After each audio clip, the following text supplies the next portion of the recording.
A big thank you to the British Council for inviting me to this wonderful meeting. I've learned so much, and I'm very excited about being able to show you some of the work that we're currently doing to support second language learners in the United States to acquire English proficiency as well as core content knowledge.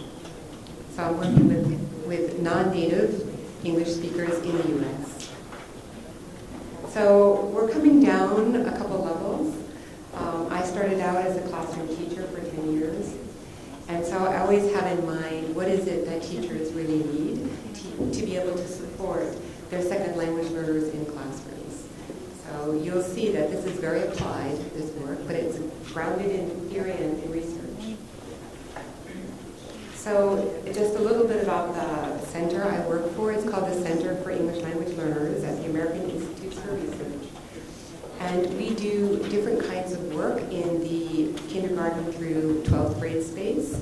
We have an early childhood program we've developed to support 4 and 5-year-olds in learning English.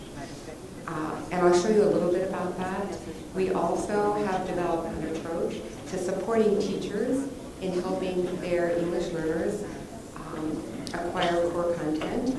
We also work to improve teacher evaluation systems and to help states and districts ensure that second language learners in the U.S. are being adequately protected. So we have civil rights laws in the United States that require that second language learners get the support they need to be able to understand English in classrooms. And those laws have been very important in protecting the rights of these children and ensuring that they are provided with appropriate instruction. So I'm going to we have very little time, and I want to give you an opportunity to get engaged with what I'm talking about. It's how we teach teachers and work with teachers in the U.S. So I won't be talking the entire time. I'm going to try to not talk really quickly so that you can, I notice, which is wonderful, that there are very few headphones in here, so you'll be hearing me speak English. I'm going to talk briefly about a program called COLTS, Cultivating Oral Language and Literacy Talent in Students. Just very briefly, it's an early childhood program designed to teach children foundational reading skills. I'm going to talk about the approaches used in the United States to teach second language learners English.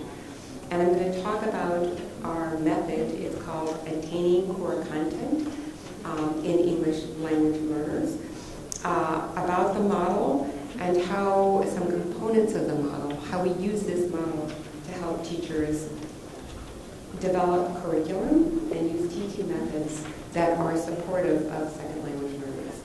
So this is COLTS. You can see we have a little Colt here on our logo. And, sorry.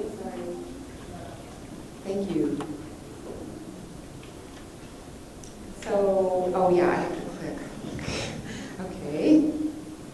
Perfect. Let's go backwards.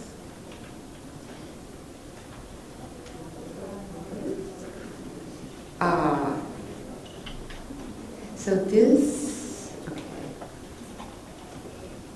this is our brochure, and it is the work that we do.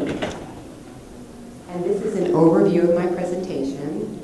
So I'll be talking about COLTS, Cultivating Oral Language and Literacy Talent in Students, the approaches to English as a second language instruction that we use in the United States, and ACCELL, which is our model of supporting teachers in helping English learners acquire core content and English language proficiency. Okay, so we're going to briefly talk about COLTS, and here you can see the picture of the little Colt, which is our logo for the program. And just in terms of the program overview, basically we develop 6 high-quality units. We use authentic children's literature and we create curriculum that's aligned to our Common Core state standards. So you're here in the workshop before the presentation, but the Common Core state standards in the United States are standards for all children to help them acquire English language arts knowledge and mathematics knowledge. They've been in place for about 2 or 3 years, and I'll talk more about that in my keynote, but just so that you know, know that these materials are aligned mostly to the English language arts standards. Okay, so what does the program consist of? We have books, the books you saw on the previous slide. We have a program overview. We have a unit overview. So the teaching is quite structured, and that is because in the United States, the teachers who are working with young children generally have very poor training. And this gives them the script that they need to engage with children in high-quality interactions, which is how they develop a second language. It comes with picture cards, and you can see a couple of them here. The word, you see a picture card for excellent and another one for doctor, and I'll talk to you in a minute about that. And then you see one of the storybooks. So in terms of the teaching guide, teachers learn first what the book is about, and then they learn what challenges children will have in trying to understand this book in English. So remember, these children in the U.S. are generally from Spanish-speaking backgrounds, and they're learning English as their second language. We teach three kinds of vocabulary. We teach what we call keywords, like the word excellent, and I'll talk a little bit about the methods later or in the presentation later today. We have topic words like the word doctor. So those topic words cover topics like professions, for example, like different kinds of foods, like different habitats. And the topics are tied to the particular book. So this book was about Lola and about a librarian. So our topic words were related to professions. So we also have, besides the topic words and these keywords, we call them bonus words. And these are words that we teach in context. When the teacher reads the word in the text, the teacher defines the word in context. And I'll talk about that a little bit later also, and why we use that method and why we know it's effective. It also comes with writing templates. So just to give you a sense of what, really just a minute on this so you can see that we do work in early childhood. The teacher will introduce the story and have the kids the second, third, fourth day of listening to the story, retell it. Generally, the teacher does a little bit of building background knowledge. So in this case, talking to the children about libraries and what libraries are. So these are children generally from very high poverty families, and they're young, 4 and 5 years old, just in school for the first time. The teacher will pre-teach a few words, like the word you saw back here, the word excellent.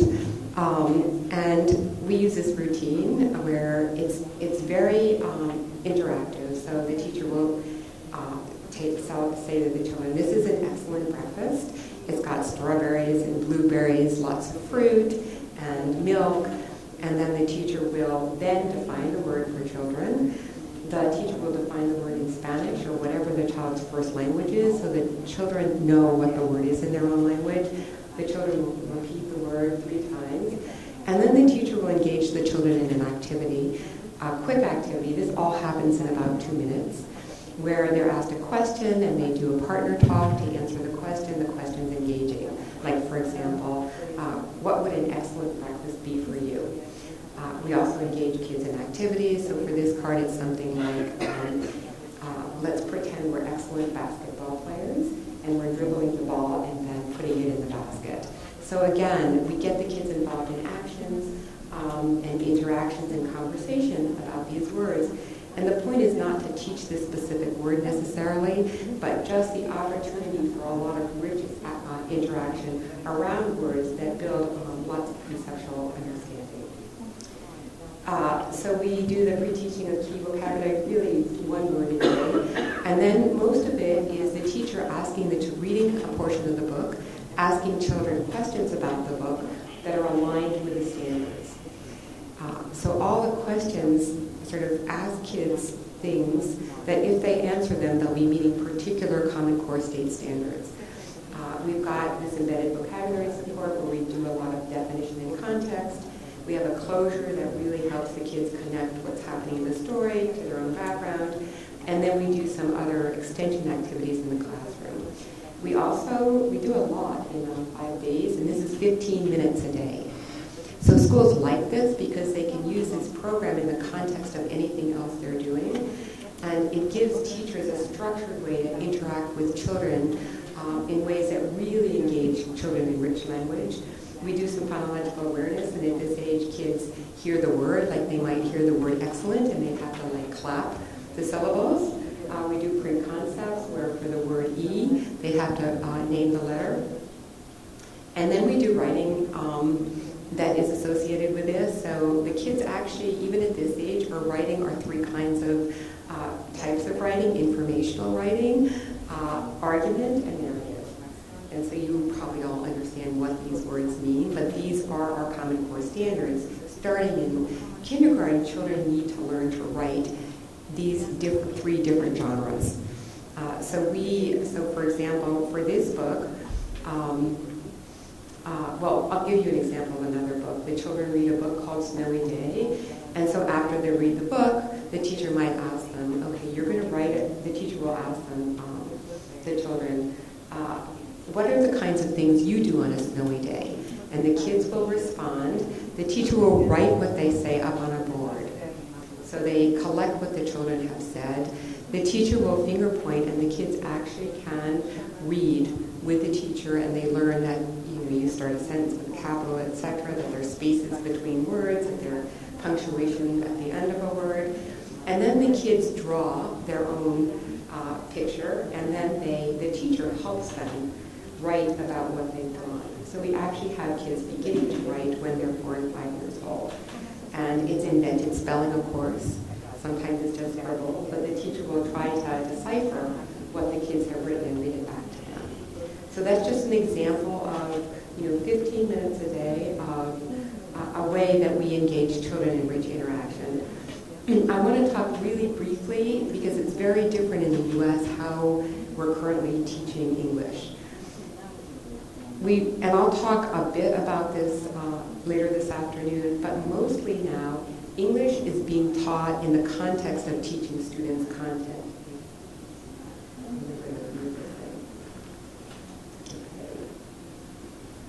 Okay, so basically, we have ESL certified teachers generally that teach this, and so content is the medium of instruction. So for example, this is English language arts we're working on. These are the English language arts standards. They're not the English language proficiency standards. And even though the goal is still focused on learning English, and in this case it's proficiency and literacy in English. And the class format is we've got an ESL teacher, and sometimes the children are pulled out of their classroom, and sometimes they have this ESL teacher for more time during the day. We also have what we call, so this is content instruction. And we also have sheltered instruction, and that's a little bit different. So for sheltered instruction, the teacher again provides instruction that teaches both language and content, the focus is more on content, so math and English language arts or science, but the teacher uses specialized techniques to develop, to support English learners in learning this content. Again, the focus is both on English, but as well as the core content, so that would be math or English language arts. And it's, again, the goals are to meet academic achievement standards and proficiency in English. So in this case, the teachers aren't necessarily trained as English language teachers, and sometimes these classrooms consist of all English language learners or they're mixed. So again, we used to have a lot more English as a second language techniques pull out, but now a lot of the instruction in the U.S. is based on children learning English in the context of content. So let me tell you about ACCELL and sort of the methods we use to help kids access core content. So this is a research base for it. So the United States, and I have references is here, and you'll have access to these slides. They'll be sent around to you, so you don't have to take a lot of notes and to help you. But the United States government did a very systematic review of the research on teaching second language learners, and their findings were one, that students learn academic vocabulary intensively across several days. So learning is greater when academic vocabulary is taught intensively across several days. And I have a caveat on that, in that our current research shows, and I'll talk about this in a minute, is that children can learn a lot of vocabulary if it's taught in context. You don't have to do intensive vocabulary instruction for kids to acquire a lot of vocabulary. And in fact, with English learners, it's better not to do a lot of intensive vocabulary instruction, or they never get exposure to the many words that they don't understand. So we've just started to publish in this area. We were surprised the vocabulary instruction that occurred when the teachers, which is embedded, when the teachers just provided definitions in context. We started with it was a control condition. We didn't think that children would learn anything, but actually they learned quite a few words, and so we made it a treatment condition. So also that oral and written language instruction, they learn English better when the oral and written language instruction are integrated into content area teaching. Another finding.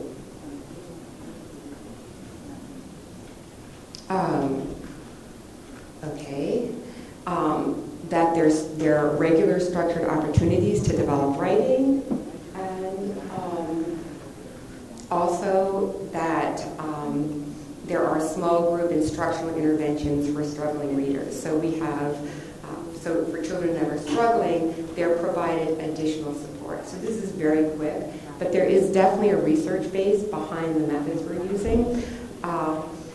And we've used them in our own research and gotten significant results with children. So not only is there others research-based to support that, that's some of our research, where we've used these techniques with young children and find that there are significant differences between how these children do with these techniques and similar children in control classrooms, where they've heard the stories but they haven't had any explicit instruction. Okay, so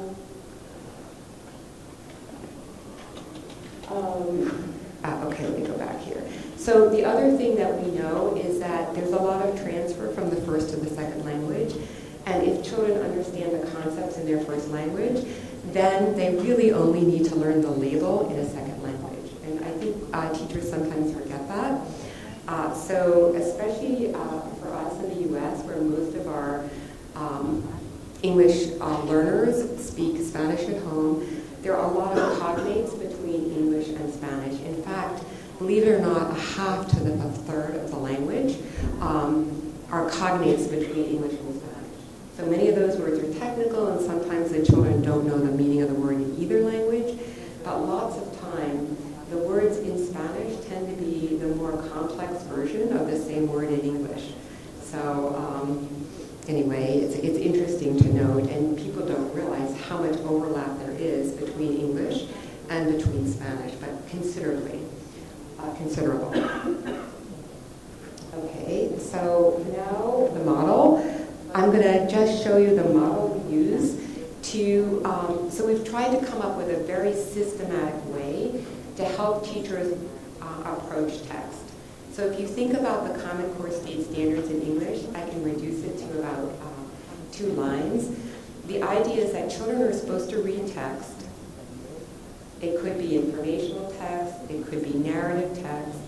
They're supposed to read text that is at their grade level. And they're supposed to read text for understanding. And they're supposed to write things about the text that they've read. That in like about 5 words are our standards.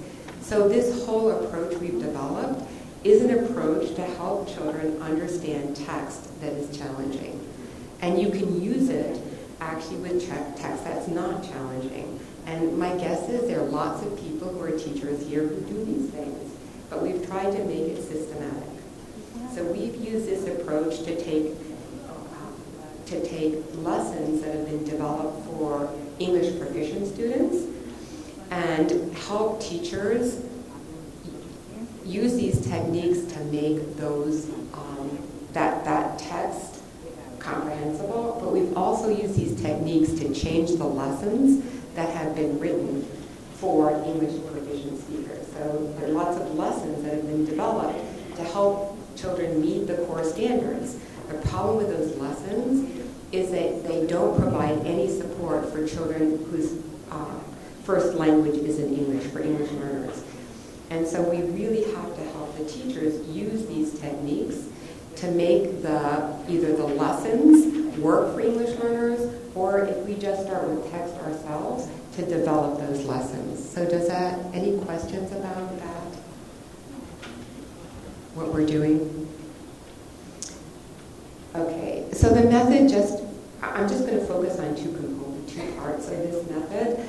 But basically we start by previewing the text using the title to introduce the text to the children. We chunk the text, right? So when I talk about text, I'm talking about a small piece of text, not a whole book. And so part of what we do is chunk the text. So we introduce the text to children, we do a quick assessment of their comprehension, we review the standards so that they know what it is they're supposed to be learning, and then we develop their background knowledge associated with the text. We develop their vocabulary, we build their reading comprehension, and we specifically focus on developing, with our new Common Core standards, there are standards for reading, there are standards for writing, there are also standards for language and speaking and listening. So we actually pay some attention to addressing those language standards and the speaking and listening standards, all in the context of basically reading text to children.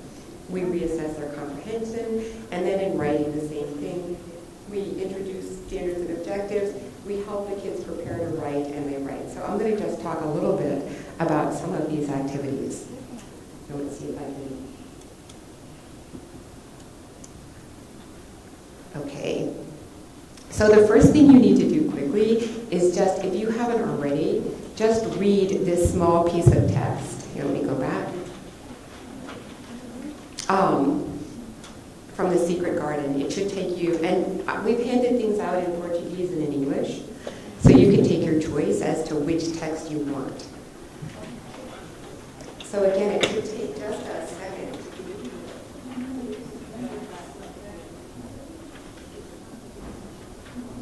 Do you have it? Yeah. Oh, you have Portuguese only? Here.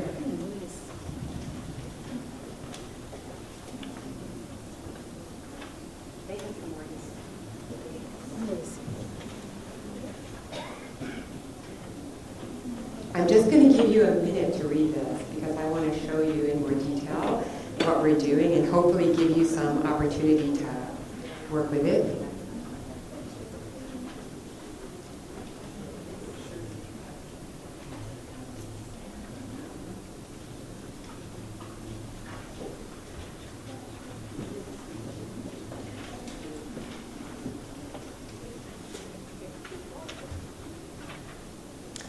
Okay, so I'm going to keep going because we don't have that much time.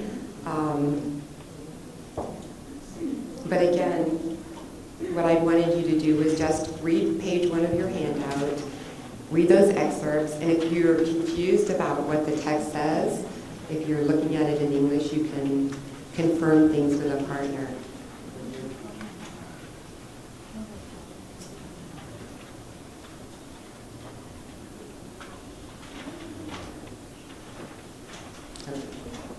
Okay, so I'm going to talk about 2 parts of this lesson, what we do to help children develop vocabulary and what we do to help them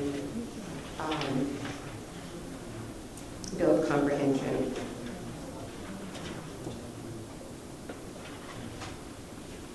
Okay, so the first important thing is, which words do you teach? Because for a lot of children, they don't understand many of the words in the text. And so we've come up with a method for selecting vocabulary.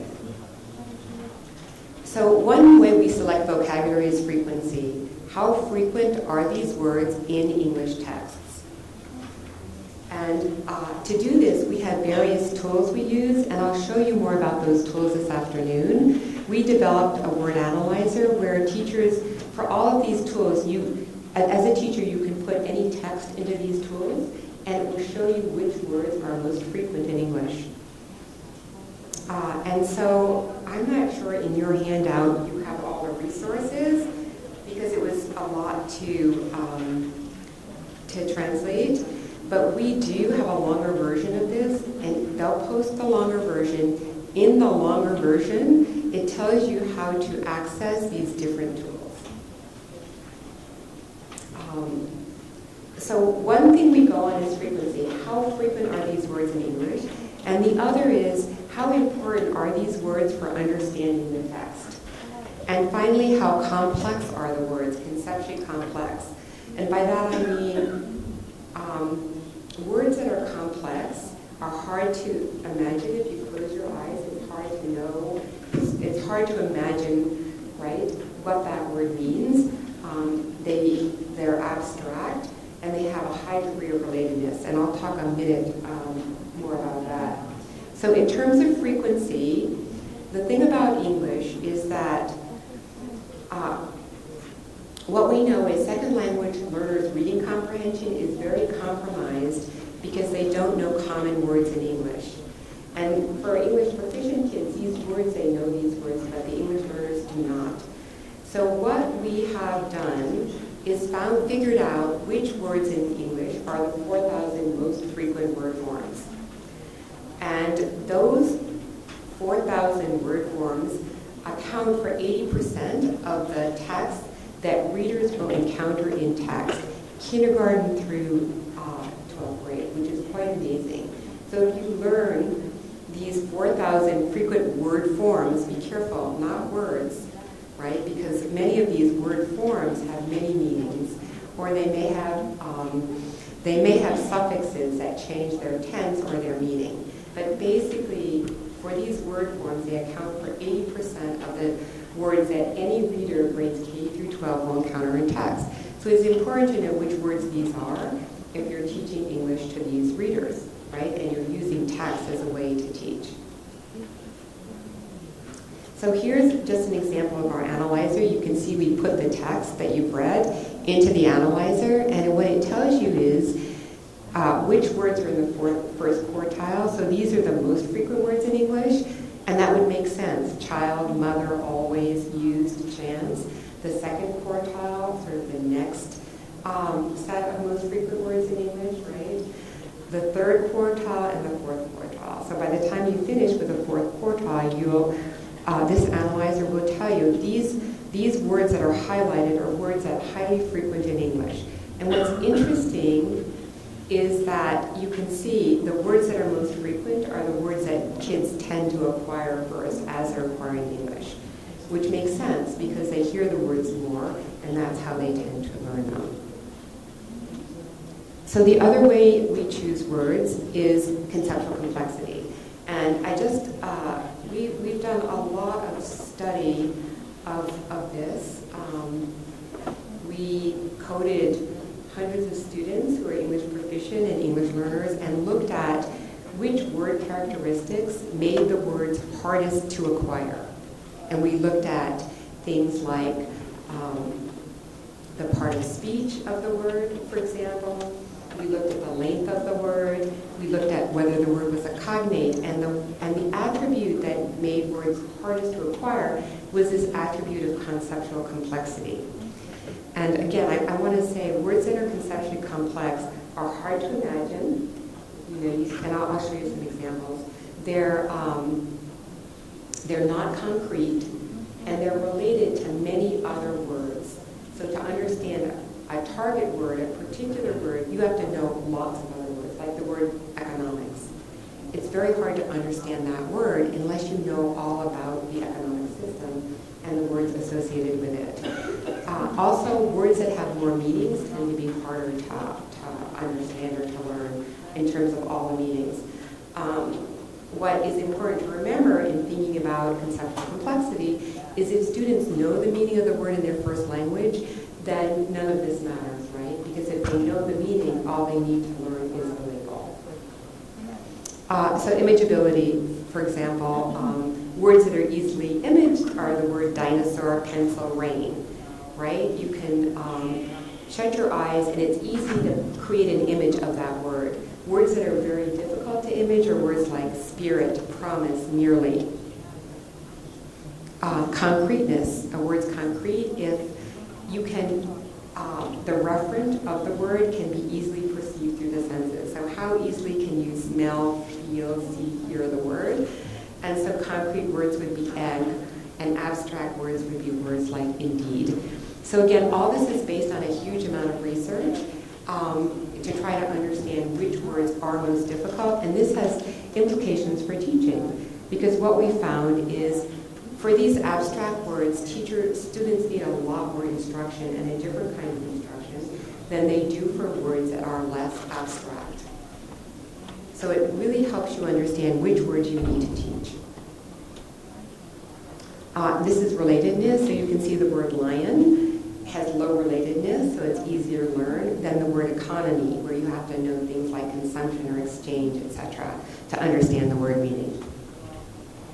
So in terms of vocabulary instruction,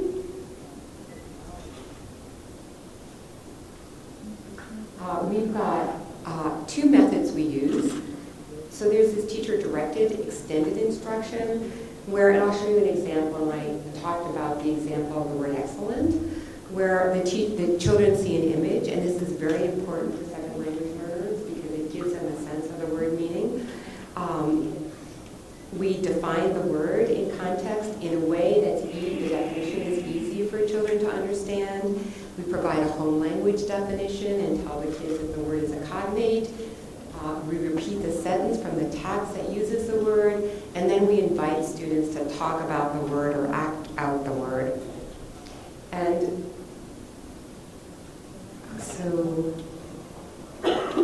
so here's an example, again, and we change this method a little bit depending on how old the children are. So here the children would see a picture of these two girls. The word is disturb or molestar. And they'll see a sentence that uses the word, I was disturbed by blank when blank. And then the teacher would say, look at the picture of the two girls. The girl on the phone has disturbed or bothered the girl who is writing. She's talking in a loud voice on her cell phone. The other girl is trying to finish her homework. So we put it in context. We provide a brief explanation of what the word means. We have the children spell the word.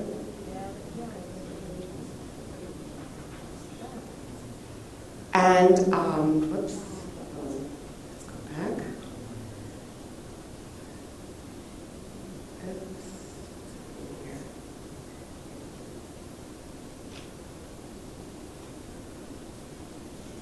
And we have children do partner talk.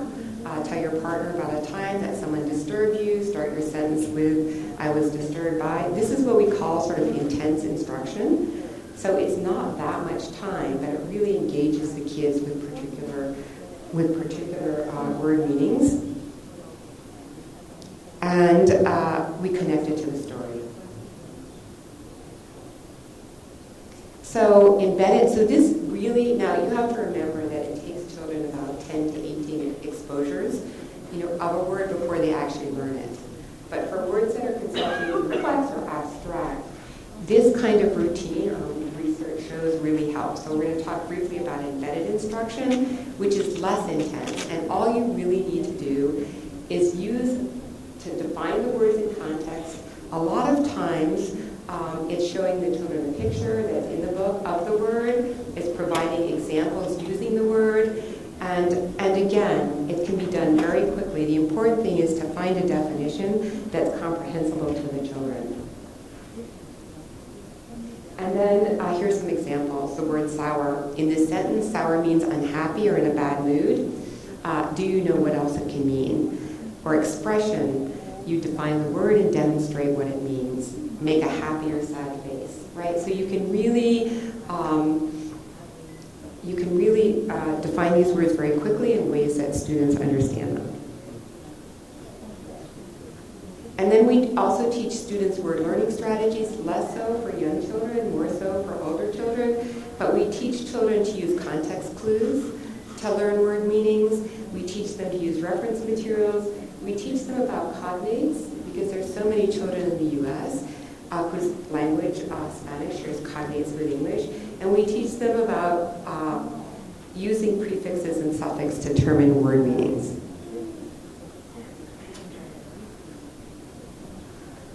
Okay, so now here's an example of how we might teach cognates. So we give the children a sentence from the book. We give them the Spanish word. We ask them to find the English word in the sentence, or maybe usually a little bit longer piece of text. We ask them to indicate which words are different between the two languages. And then we have another sentence here, and you can see we give them the Spanish word and ask them to find the English word. We may do it the other way, give them the English word, ask them to find the Spanish word. Okay, so it's your turn, and I want you to look at your handout now, and I want you to find a partner to talk to. I'm just going to give you about 2 minutes for this. And so what I want you to do is look at your handout, work with you have this passage in front of you, go to the passage. Why don't you find, based on, now look, you don't have a word analyzer, so you just have to figure out which words you think are frequent and which aren't, but pick 4 words you think are important for understanding the text. And you can do this in Portuguese or in English. And then select the method you use for teaching them. So I've given you 2 methods, right? Or 3 actually: extended instruction, embedded instruction, and then strategy use. So if you know Portuguese, you'll be able to figure out probably which of these words are cognates, because they'll be similar in Portuguese and Spanish. So you can talk to each other. We do this a lot when we work with teachers. You can see, so what you'll find is there are many, many words that the kids don't know, which is why it's so important to figure out frequencies, and why it's important to figure out that the words that are conceptually complex are the words that are going to require more instruction.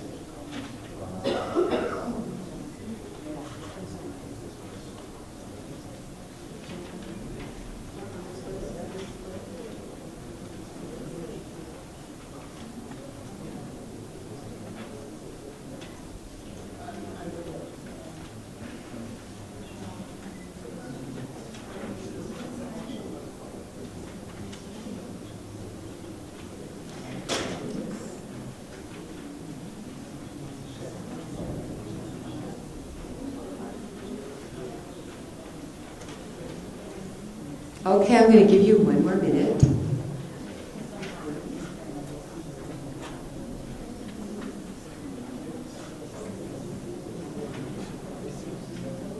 Any comments based on this exercise? So I've gotten you really engaged, and now I'm going to make you learn something else.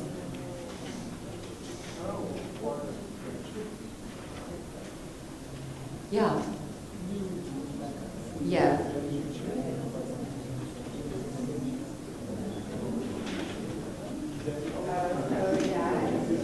Okay, you want to know the difference about it, guys? Okay, so extended instruction is when you do this whole routine using pictures, right? And then embedded instruction is when you just define the words in context. I got it? Like that? You know, it goes very far to do an action or to provide an example. Lots of times it's very hard to define a word in ways that children understand the meaning. And then the word learning strategies are these. Okay. All right, so I want to go on. Any questions, any comments? It's hard to do, right? That's why I made you do it. So the 3 criteria we use, who remembers what they are? What's one criteria for deciding which words to teach? Frequency. Okay, what's another criteria for deciding which words to teach? Yes.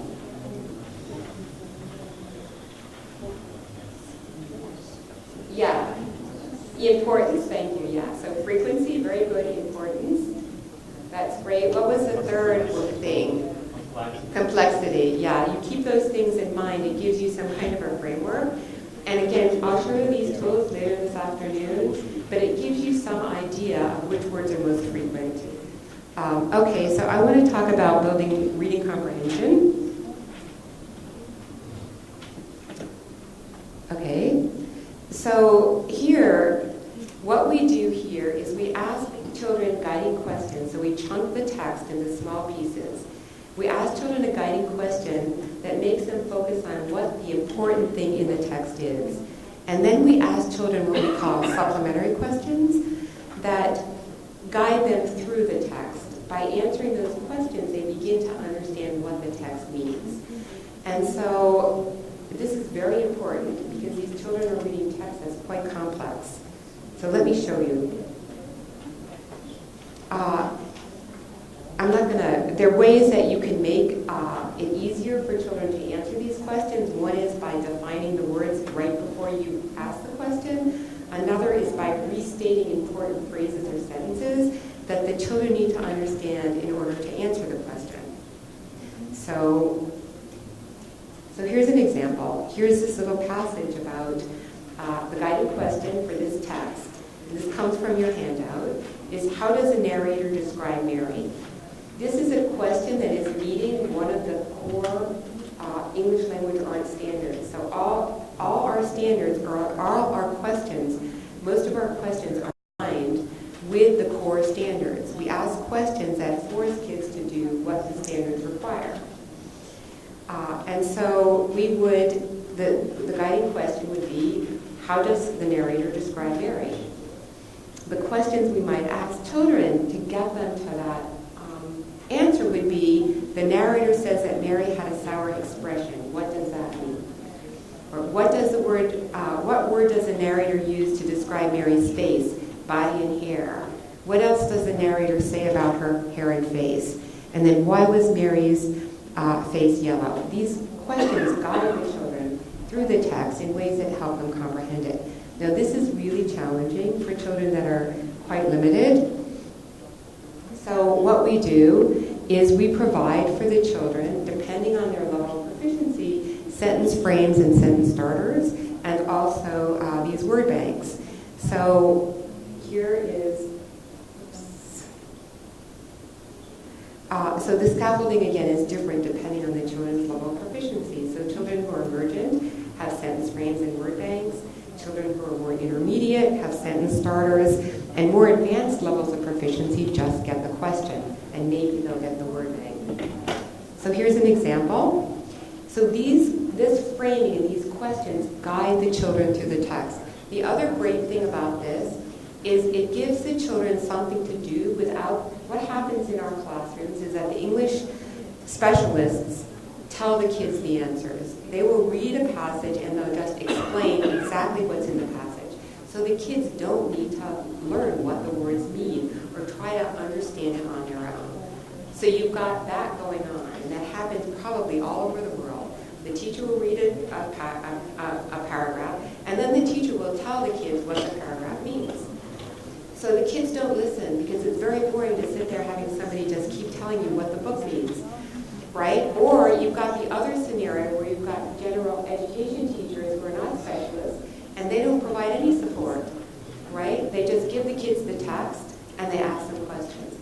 This is a way to let the kids work on their own or work with partners, and they get very engaged in doing this because they can do it and it really does guide them through the text. So it seems really simple, but it's quite dramatic actually in the effect that it does have.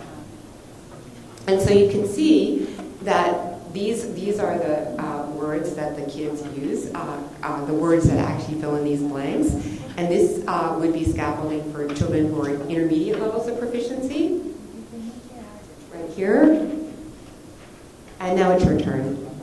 So I want you to go to page 3 of your handout, not 4, because we left the cover off. I want you to work with a partner to come up with some supplementary questions for the guiding question. And so remember that the questions have to, you can't do this because you don't have the standards, but ordinarily we'd ask children questions that were aligned with the standards, that required the children to go to the text for the answer. That's really important in the Common Core. Teachers would spend hours asking kids questions where they didn't have to read the text at all to answer the question, right? So teachers did that because the kids weren't understanding the text, and it was a way to continue a class without any text comprehension. But for the core standards, an important thing is to go to the text to answer the questions, and then think about other strategies. So I'm going to let you do this for a minute. And this is what you should have. You're looking at this passage, and here's a guiding question. What other questions would you come up with to help the kids understand this text? And I'll give you just a minute. But you can see it's not that easy to do, right? And again, you can see we chunk the text in very small pieces. And this is the end of the presentation, so I'm going to give you just a minute more. And then maybe we'll have a few minutes for questions.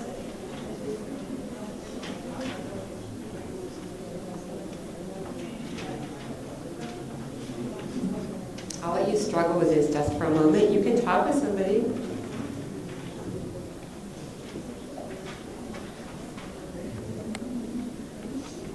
It's hard.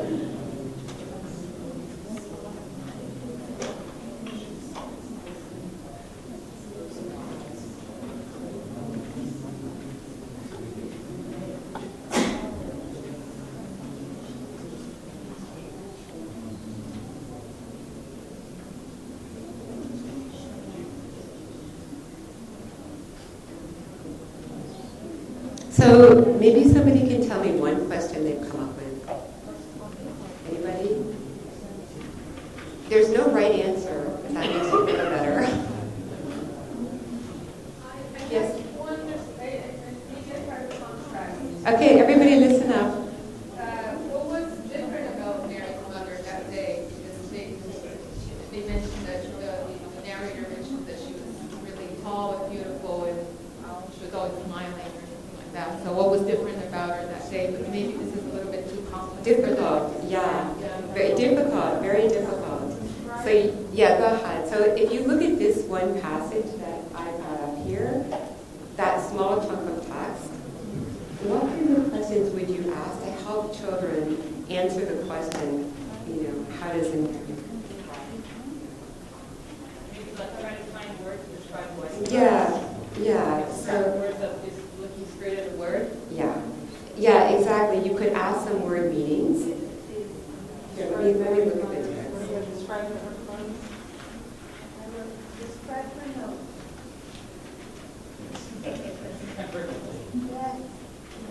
Yes, exactly. That's right. Exactly. You could. Right, exactly. You can ask questions that are very specific. Describe her mother's hair. Her hair was blank and blank, for example. Describe her mother's nose, right? Describe her mother's clothes. And so, again, by asking these more specific questions, you guide the children to understanding sort of how her mother is described. Does that help? So we have almost no time. Are there any? So I've just showed you in very little time sort of two things we think about when we're trying to help teachers work with text. These teachers get the text and they need to learn which words do I choose? How do I choose these words? How do I help kids comprehend text? And it's harder to do than it looks like. These methods do work. We know from research the way that we teach vocabulary does work. And you can apply it to any text. So any questions? Yeah. Do you have a question? Any questions?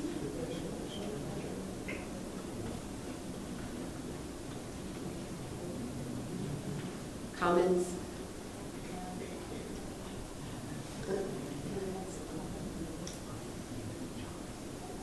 It's hard. I hear people saying it's really difficult to do. But you know, it takes us, we do 2 days of training to help teachers sort of understand this model.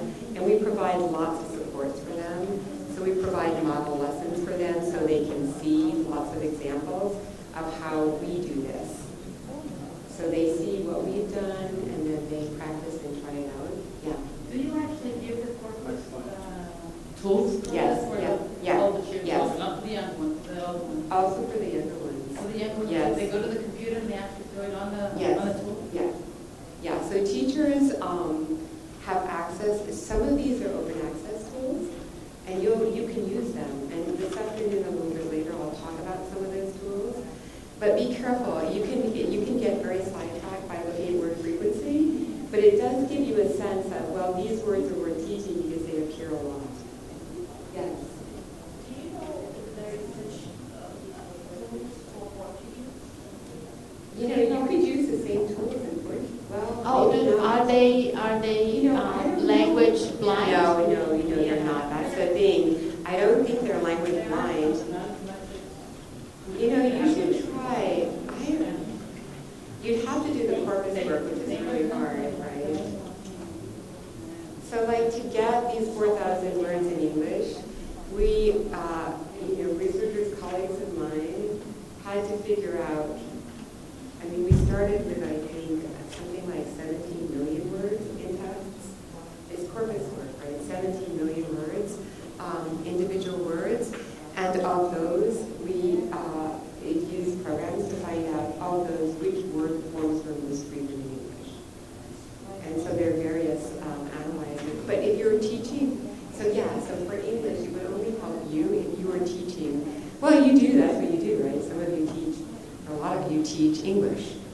So these analyzers will help you understand more about, which words are frequent. But I have to say, you shouldn't get sidetracked because it's very easy to get enamored with, oh, this is what to teach, all these frequent words, where in fact what really is important to teach are the words that are important for helping the kids understand the text. And so, right, because that's what this whole exercise is about. So it's sort of thinking about both at the same time. So I should let you go.